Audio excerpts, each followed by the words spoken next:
My name is Erica. Standing in the driveway of what was supposed to be my parents' dream home, I watched in horror as my mother-in-law, Amelia, screamed at my mother.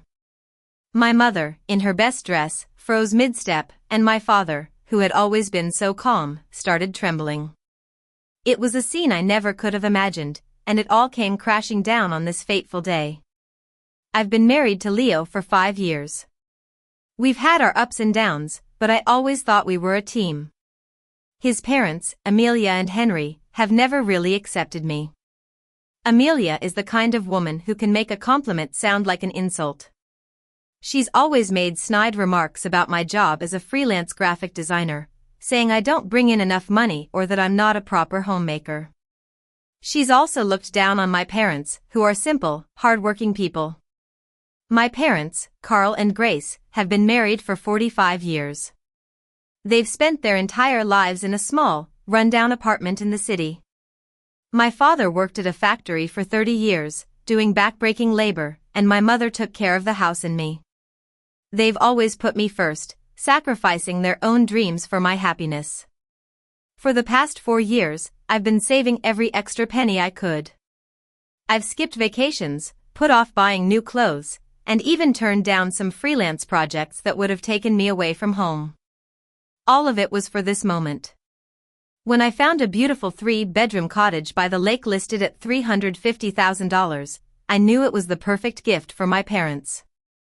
I drained my savings account, took out a small loan, and closed on the house without telling anyone except my brother, Jake. He helped me with the logistics from across the country. I planned everything down to the last detail. Their 45th anniversary fell on a Sunday. I took a week off work, flew in 2 days early, and arranged for my parents to come to the house under the pretext of helping me look at a property for a client. I hired a local catering service, strung up fairy lights around the porch, and filled the living room with photos of my parents' life together. Leo flew in separately to help set things up. His parents offered to handle the final decorations while I went to pick up my parents from the hotel. Looking back, I should have known something was wrong when they were so eager. That Sunday afternoon, I picked up my parents. My mother was excited, chattering away in the back seat about the possible investment. The drive to the lake took about an hour, and all the while, she held my hand, full of anticipation. When we pulled into the driveway, I immediately noticed something was off. The fairy lights were gone, and the welcome banners I'd spent hours making were nowhere to be seen.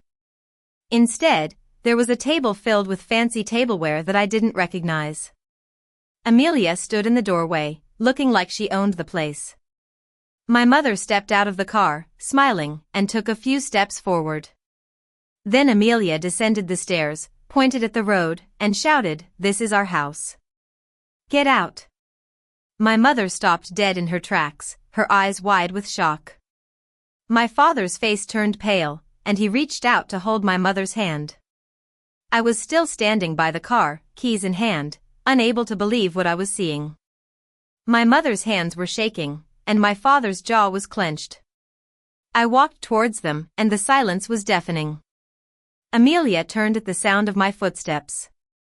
For a brief moment, I saw a look of guilt flash across her face before she regained her composure. "Erica, this isn't what it looks like," she said, smoothing her dress as if she were hosting a party. "Then tell me what it looks like," I said, trying to keep my voice steady. "Because right now, it looks like you're kicking my parents out of a house I bought for them." Henry appeared behind Amelia in the doorway. He looked uncomfortable, his hands in his pockets, avoiding my gaze. Amelia quickly came up with an excuse. "Henry and Leo's father talked about this place weeks ago. We thought, given Leo's love for the lake, this was an investment for our family. We just started moving some things in to get it ready." I let her words hang in the air for a moment, letting everyone take in the absurdity. "You assumed a house I bought with my own money, and never mentioned to you, was yours to move into?" I said. Just then, Leo pulled up in his car. He got out, his face pale. He looked from his mother to the boxes in the house, and then to my parents, who were still standing on the walkway, my mother in tears.